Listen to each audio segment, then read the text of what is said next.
Boa noite a todos. Sejam bem-vindos. Eu podia dizer boa noite e podemos ir embora porque, sem combinarmos, o texto de entrada vem muito de encontro àquilo que vai ser o tópico que vamos estudar aqui hoje. O tema virtudes e defeitos, ou virtudes e vícios, como se encontra na codificação, não é a primeira vez que eu abordo, mas chamou-me a atenção nos últimos tempos porque ouvi alguém fazer a pergunta: porquê é que nós temos problemas? Acho que se eu fosse perguntar um a um quem é que daqui não tem problemas, todos nós temos um problema. Pelo menos um. Estou enganada?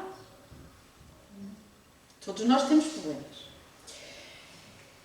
E da pergunta do porquê é que temos problemas, a resposta vinha de nós temos problemas porque nós temos defeitos.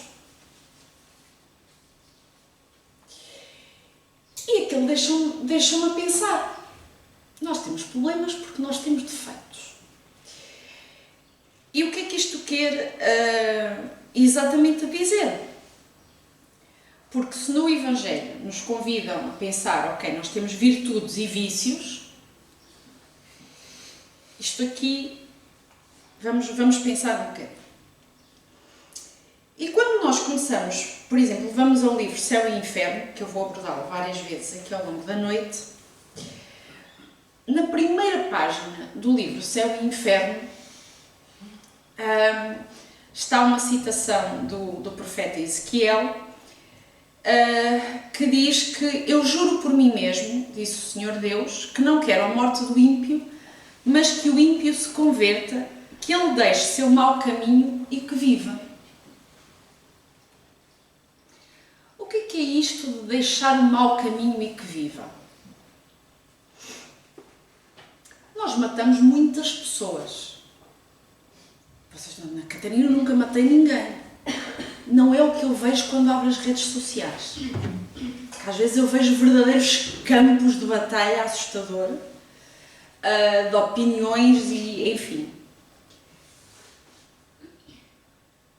E Ezequiel, estou a falar do Antigo Testamento, diz, ok, eu não quero a morte de quem está enganado, a morte do ímpio, quero que ele largue o mau caminho e viva. Então, com esta ideia de que há um mau caminho e que nós temos problemas porque temos vícios ou defeitos, no livro dos Espíritos, na questão 895, Kardec pergunta: à parte dos defeitos e vícios sobre os quais ninguém se pode enganar, qual é o sinal mais característico da imperfeição? E a resposta dos Espíritos é o interesse pessoal.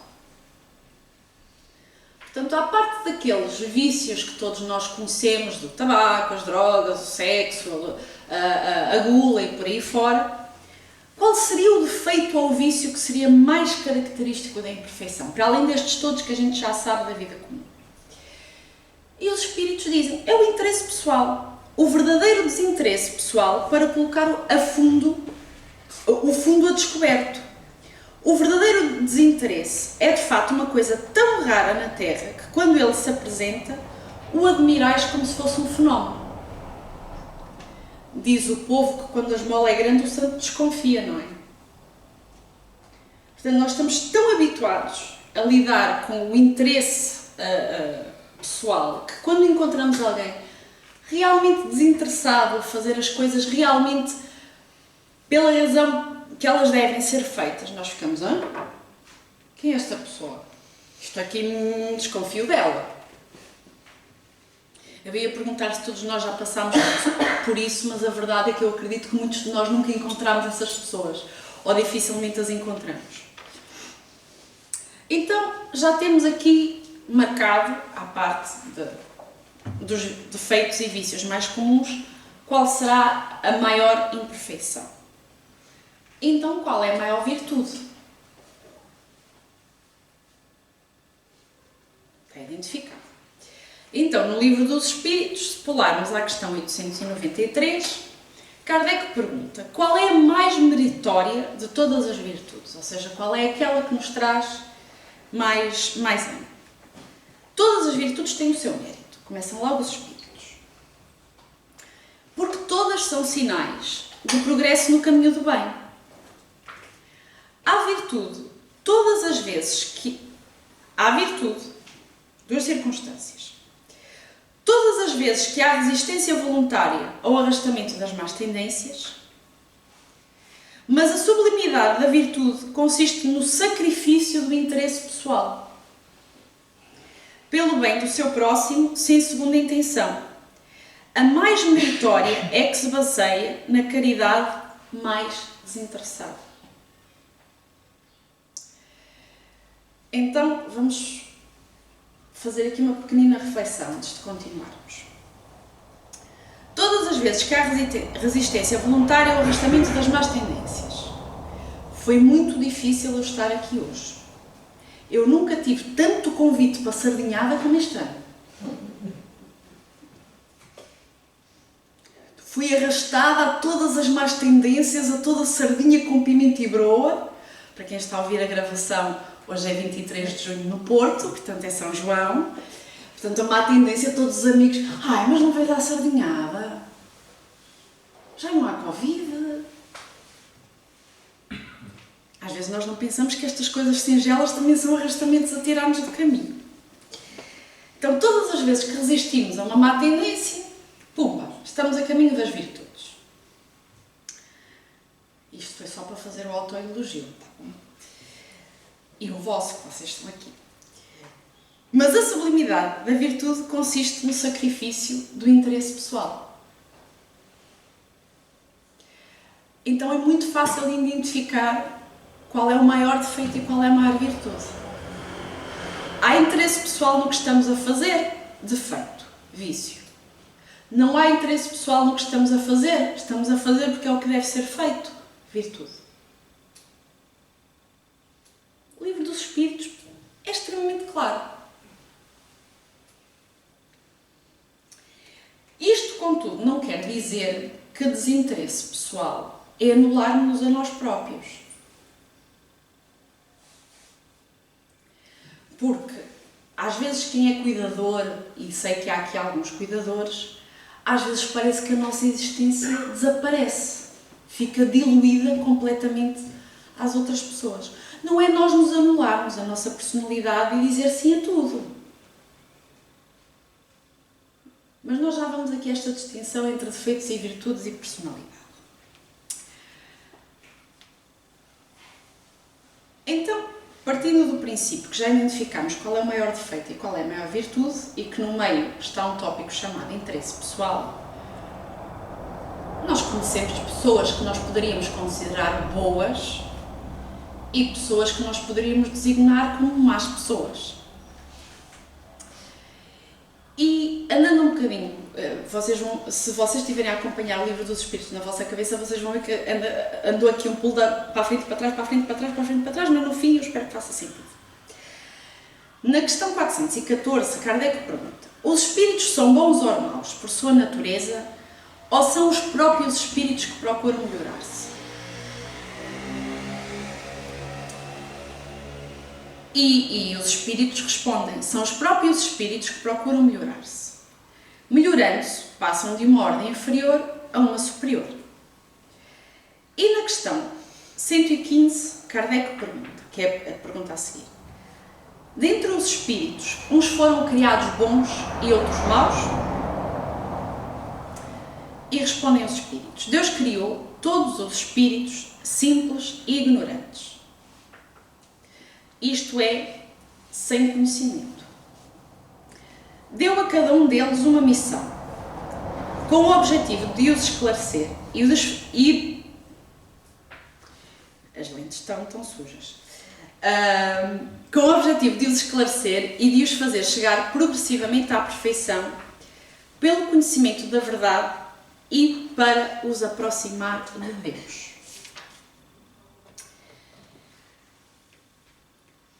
Então aqui nós entendemos que, ok, nós temos defeitos ou vícios, mas ter virtudes é trabalho nosso. Partimos todos do mesmo ponto. Não há filhos e enteados no que toca à criação.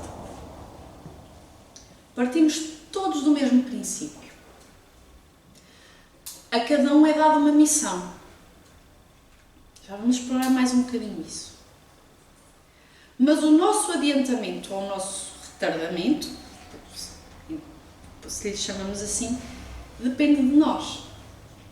Porque à partida, nós saímos, nesta corrida pela evolução, nós partimos todos da mesma linha. E na questão 119, Kardec pensa, então, mas Deus não podia isentar os espíritos das provas que devem sofrer para chegar à primeira ordem? Ou seja, Kardec está a perguntar, então, mas Deus não podia criar os espíritos já perfeitos? Que esta trabalheira toda. E os espíritos respondem, se tivessem sido criados perfeitos, não teriam mérito para gozar dos benefícios dessa perfeição. Onde estaria o mérito sem a luta? Além disso, a desigualdade que existe entre eles é necessária às suas personalidades. E, por fim, a missão que desempenham, nesses diferentes graus, está nos desígnios da providência para a harmonia do universo. Quando nós estamos aqui a falar de missão, e às vezes eu ouço algumas pessoas, eu não sei o que é que eu ando a fazer neste mundo, eu não sei qual é a minha missão, eu não tenho nada... Já toda a gente ouviu alguém com esta conversa, não já? A nossa missão enquanto espíritos não é a missão da nossa encarnação. A nossa missão enquanto espíritos, talvez estejamos muito longe ainda de a ter entendido.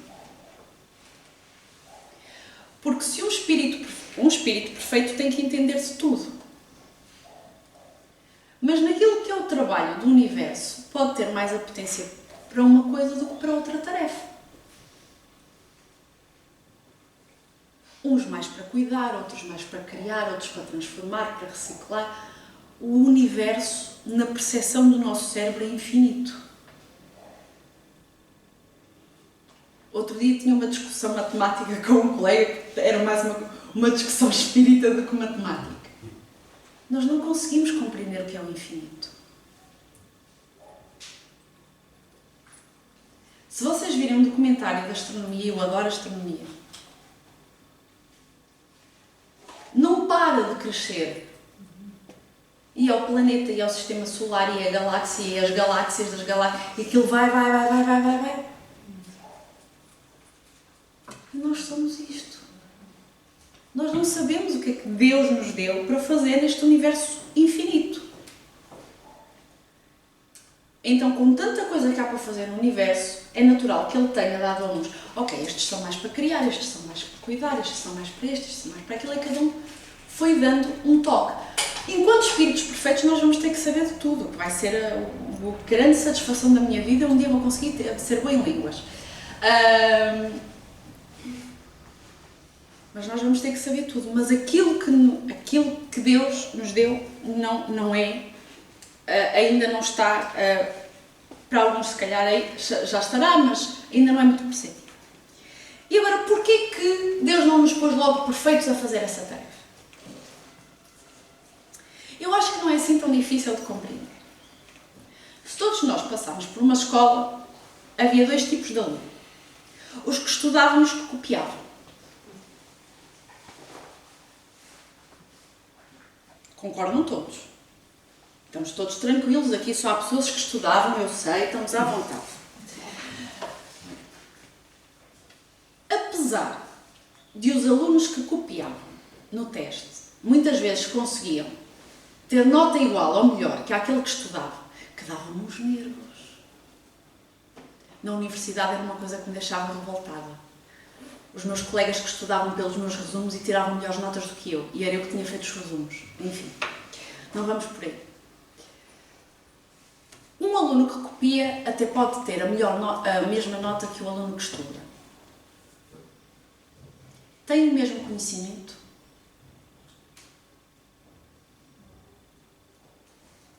Tem o mesmo raciocínio?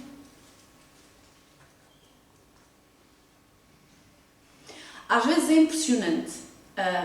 Eu já assisti a algumas obras de construção de casas. E aqueles senhores que trabalham nas obras muito simples usam ali o teorema de Pitágoras com uma facilidade e eu esfolava-me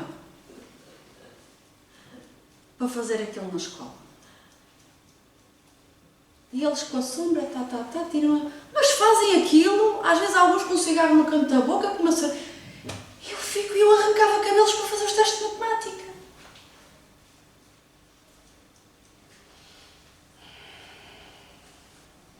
Eu terminei a universidade, não faço a menor ideia como é que uso o teorema de Pitágoras, mas os senhores que estão na obra sabem. Ter tido a nota não é conhecimento. E é a razão pela qual Deus nos cria imperfeitos. Que é para nós interiorizarmos as experiências. Como é que nós íamos ter empatia por alguém que sofre se nós nunca sofrêssemos?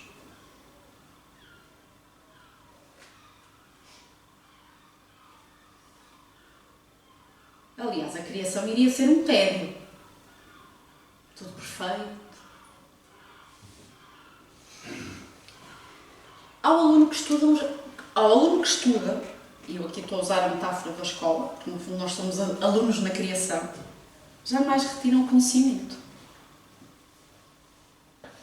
Ao espírito, e não estou a falar aos encarnados que passam por doenças, que têm demências, o espírito jamais lhe retiram o conhecimento.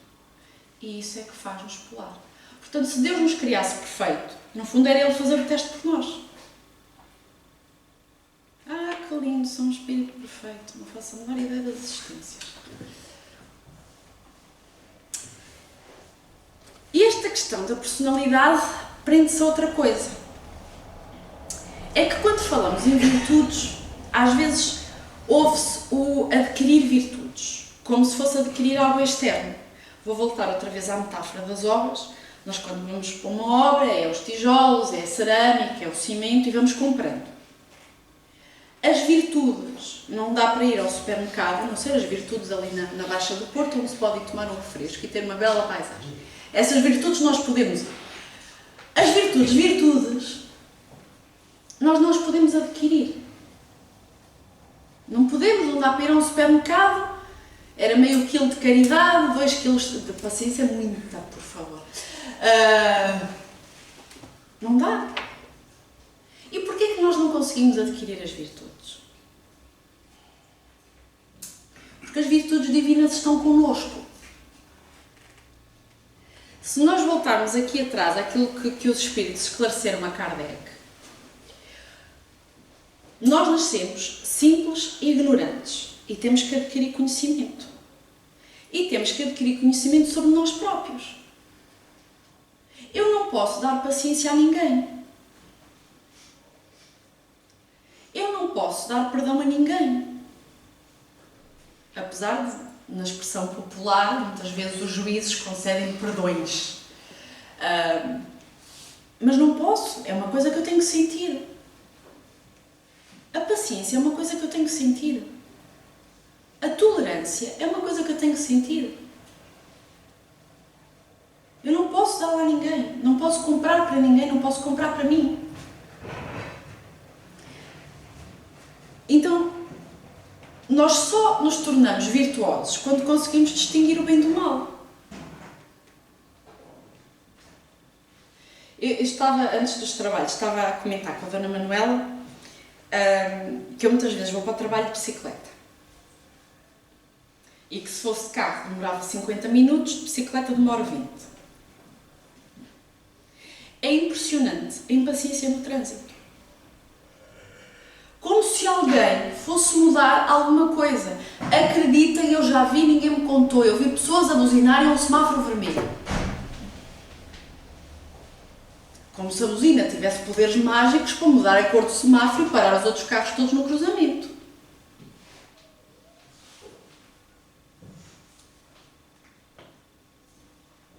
Então eu não sei se já vos aconteceu, o dia que vocês têm mais pressa, todos os semáforos estão vermelhos, todas as pessoas decidem parar na passadeira, em todas as ruas há carros em segunda fila.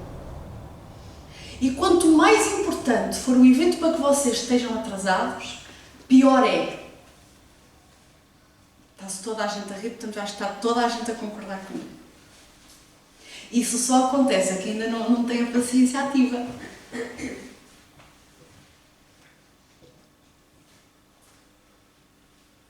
Porque depois a vida faz-nos muito estas coisas. Ai, não és paciente, queres ver contar? Mas estão sempre a minar a paciência.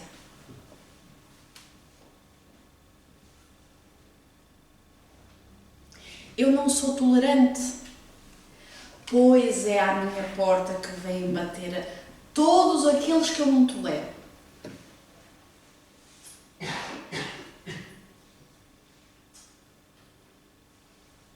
Eu não sou caridoso, mas é só a mim que me vêm pedir coisas.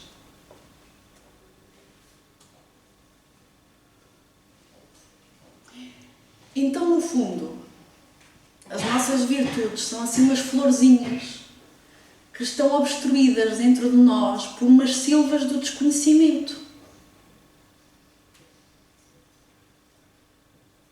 E depois ouvimos assim, ai, eu queria ter paz. Como se eu pudesse ir à padaria, são 2 regueifas e 2 pás, por favor. E a senhora traz-me a pá do pão, não é?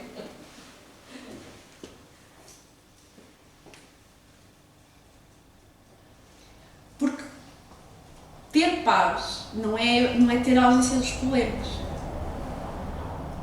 É entendermos os problemas que temos. No capítulo 8 do livro Céu e Inferno, há um segmento que é as penas futuras segundo o Espiritismo. Eu tenho sempre muito interesse nestes capítulos, que eu quero muito sempre, sou uma pessoa muito ansiosa, eu gosto muito sempre de me antecipar. Portanto, já vamos falando das penas futuras, eu já me vou antecipando. E tem um item que se chama A Carne é Fraca. E o item deste livro, deste capítulo do Céu e Inferno, fala-nos que as tendências viciosas, as nossas tendências viciosas, são inerentes ao espírito, estão ligadas mais à moral que ao físico.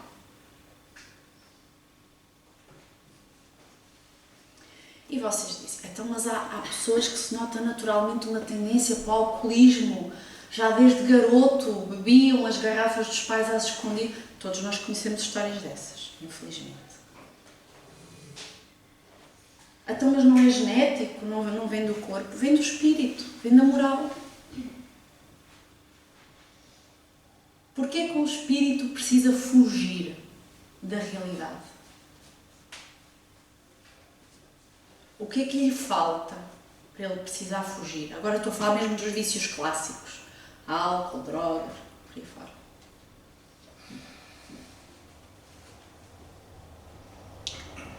Por causa do arcabouço moral. Se eu não consigo olhar para o meu problema, entender o meu problema, ir à raiz do meu problema, eu fujo do problema.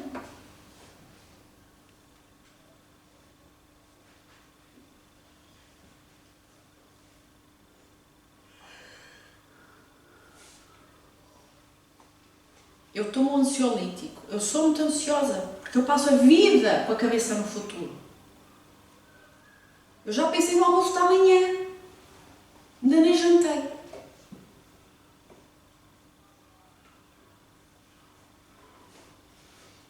Tenha calma que eu não vou desmaiar, que eu lanchei bem. Lanchei bem. Todos nós nos conseguimos identificar nisso.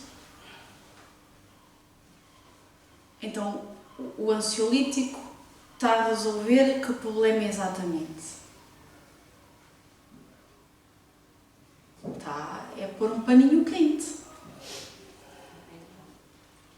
Se calhar era melhor eu aprender a viver no aqui e agora. Porque afinal de contas é a única coisa que eu tenho. Estou a falar de um ansiolítico porque é uma carapuça que me serve bem, ok?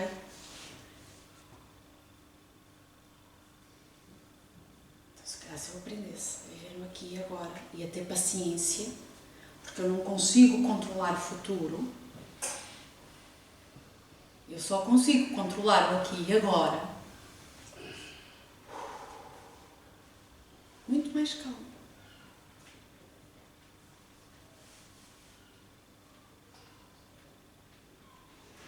Então, se a atividade do espírito reage sobre o cérebro, ele deve reagir igualmente sobre as outras partes do organismo.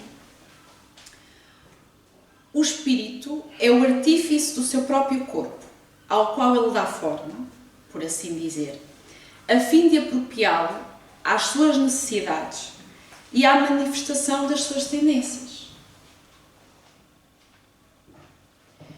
Da mesma forma que um atleta se reconhece porque o corpo se adaptou à atividade física, se eu sou um espírito vicioso, quando eu encarno, eu quero um corpo que se adequa aos meus vícios.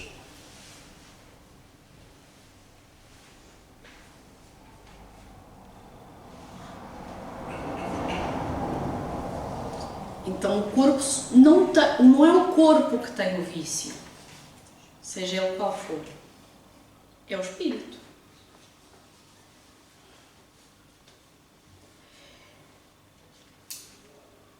E ainda no livro Céu e Inferno diz-nos que é ainda pela mesma razão que uma pessoa sensível facilmente verte lágrimas.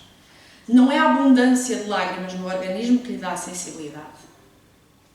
É a sensibilidade do espírito que provoca lágrimas. A carne em si não é fraca, porque o espírito é fraco, o que reverte a questão e deixa ao espírito toda a responsabilidade dos seus atos. E nisto aqui é importante também distinguirmos outra coisa, que é o que é personalidade e o que é defeito. Jesus diz, seja melhor, não disse para sermos outra pessoa. E aqui geralmente há dois equívocos. De quem tenta adquirir virtudes e de quem tenta melhorar-se. O primeiro equívoco é eu querer imitar outra pessoa. E se eu imitar outra pessoa, eu não vou ser eu próprio. Porque se eu tentar imitar outra pessoa, é como copiar no teste. Aparentemente, eu até posso ter o mesmo resultado. As pessoas acharem muito bondoso, as pessoas acharem muito simpático, as pessoas acharem muito cordial. Mas lá no fundo, ainda não sei a matéria. E o outro é o comparar-se. Se nós não sabemos a missão que Deus nos deu, por que é que eu me estou a comparar ao vizinho? Eu não sei quais são os objetivos da prova do colega. O teste não é igual. As perguntas não são iguais. Se voltarmos outra vez à metáfora da escola. Por que é que eu me estou a comparar?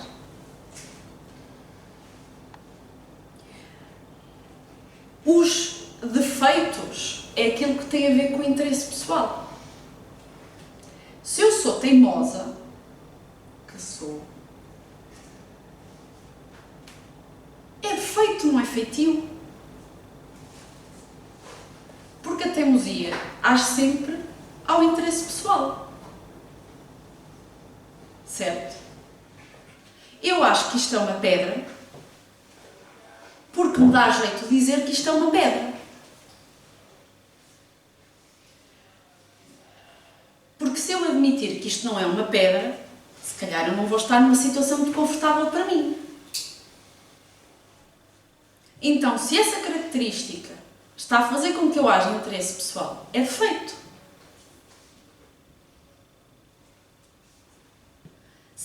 extrovertido ou ser introvertido não é defeito, é personalidade. Eu posso ser um introvertido virtuoso ou ser um extrovertido virtuoso.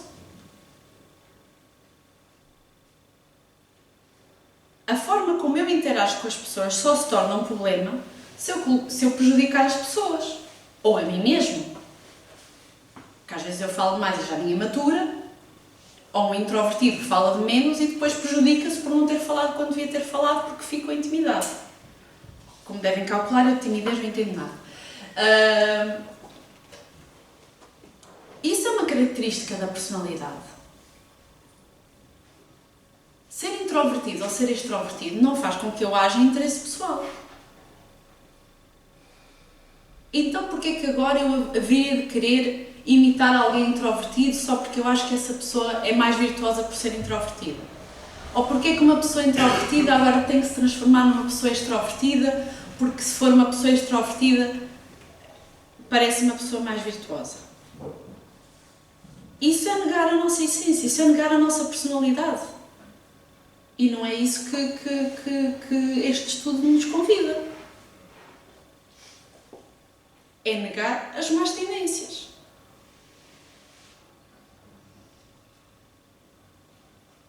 Há pessoas que fazem as coisas muito depressa, são muito ágeis, muito pragmáticas. E há outras que vão devagar. Precisam do seu tempo. Que nervos que me dá aquelas pessoas que acordam de manhã e abrem a janela e ligam o rádio e fazem as torradas e vão tomar banho, eu já me estou a descabelar. Se eu me estou a descabelar, o problema é meu. Tenho que trabalhar a minha tolerância e respeitar que outra pessoa é diferente de mim. Eu sou mais tá. Eu já saio da cama, tenho que tirar um calção e meto uma calça e vai com uma sapatilha, parece um malabarismo ali a dançar e vai sair gato por todo lado e ração e não sei o quê, e o relógio, onde é que está o telemóvel e a chave e a bicicleta, saí. A única pessoa que atrapalho sou a mim mesma e os ataques nervos que eu dou aos outros porque é uma roda no ar.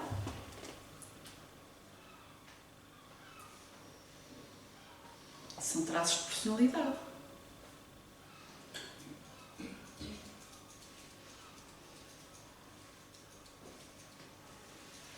Agora, se eu imponho o meu traço de personalidade ao outro, isso já é orgulho.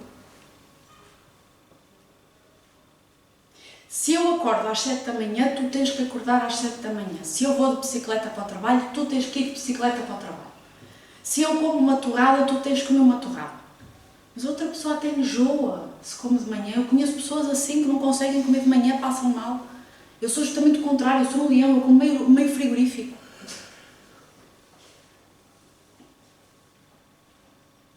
Quando eu imponho a minha forma de ser no outro, aí sim já é um defeito. Porque eu não estou a ser tolerante com a forma de ser do outro. 2, porque eu acho que a minha forma de ser é mais correta.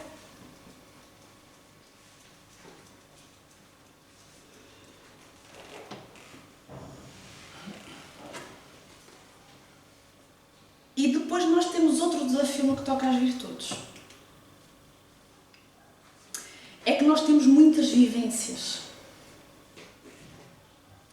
E depois elas vão competindo entre si. De vez em quando eu estou a trabalhar e sai-me um gladiador. Porque se eu pudesse esquartejar um par de colegas que eu tenho, ai amigos, felizmente eu já não tenho a espada, já nem saio de espadas.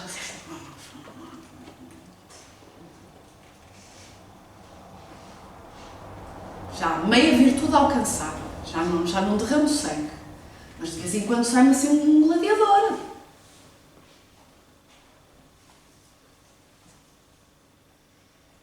É por isso que nós temos que fazer terapia. E os gatos não têm, os gatos são gatos.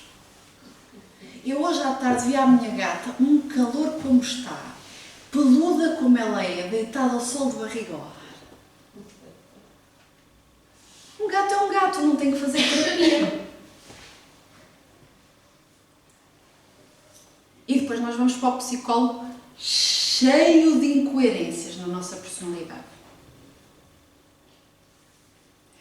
Nós detestamos que nos mintam. Toca um vendedor à porta e nós viramos para o outro lado. Diz que eu não estou.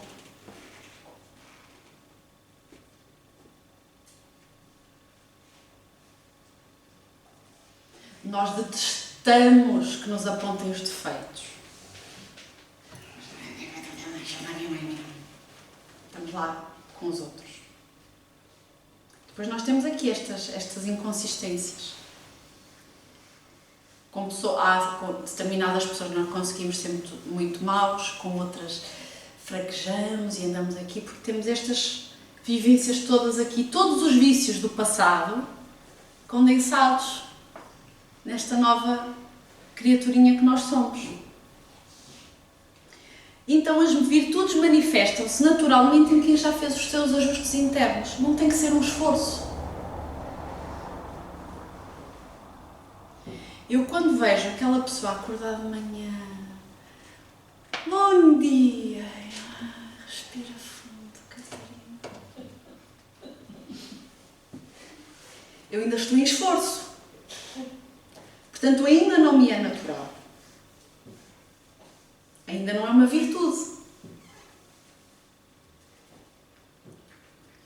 Então, só quando fazemos o ajuste interno e nos sai naturalmente, ai, que trânsito bom, deixa-me pôr as minhas músicas preferidas a tocar. Há de vir o dia que eu vou dizer isso. Já nos sai naturalmente. Ai, que filazinha boa nas finanças, vou aproveitar e ler um livro.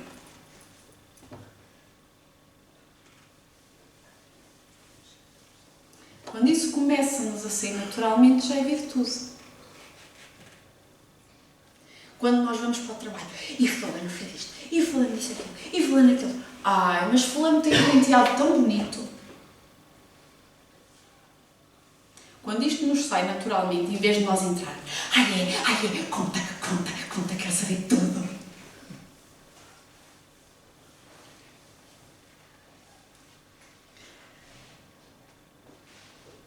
Então as virtudes praticam-se no dia-a-dia. As virtudes praticam-se no conhecimento de nós próprios. Eu sei que sou impaciente, portanto eu sei que tudo que forem situações de impaciência vão cair para cima de mim.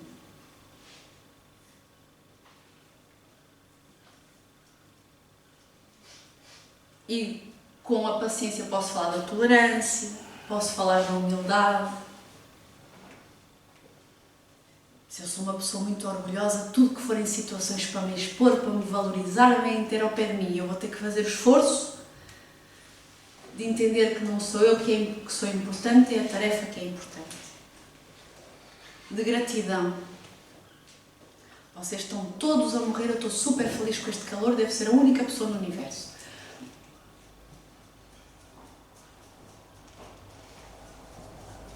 E finalmente com o amor, porque só há amor quando juntamos as outras todas.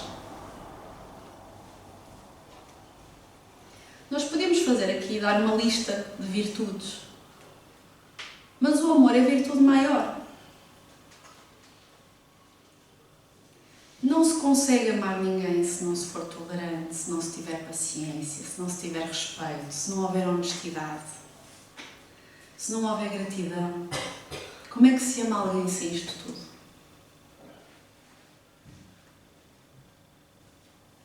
Já imaginaram Deus a arrancar cabelos, que Deus não é um ser, é uma inteligência suprema, com as nossas tolices? Ai, aqueles humanos na Terra, no sistema solar, tiram um bocado. Já imaginaram se Deus fizesse isso? Amor, eles vão evoluir. Eles vão lá chegar. Estão a refilar entre os dentes, pelo menos já não tiram a espada e não matam ninguém.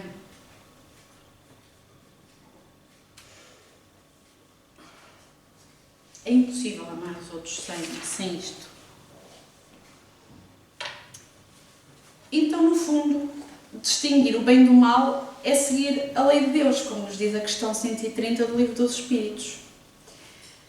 fazer o bem é proceder pela lei de Deus.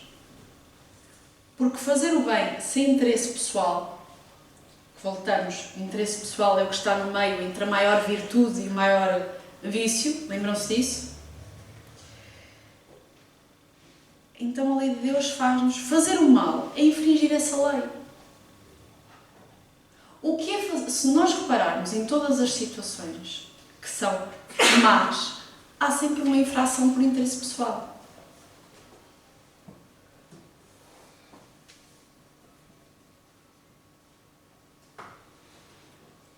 Então a responsabilidade moral dos atos da nossa vida permanece na íntegra. Daí nós temos problemas, porque os problemas que nós temos é para nós limparmos as arestas e deixarmos florir as virtudes que há em nós. Mas a razão diz que as consequências dessa responsabilidade devem estar em relação com o desenvolvimento intelectual do espírito. Naturalmente. Uma coisa é eu agir em interesse pessoal sem consciência disso. Outra coisa é eu ter plena consciência que estou a passar por cima de toda a gente.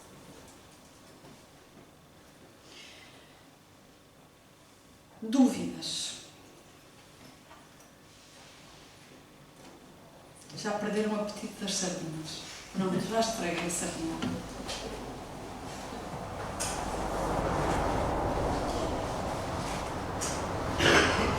Se não há dúvidas, queria convidar-vos então a passarmos à segunda parte dos trabalhos.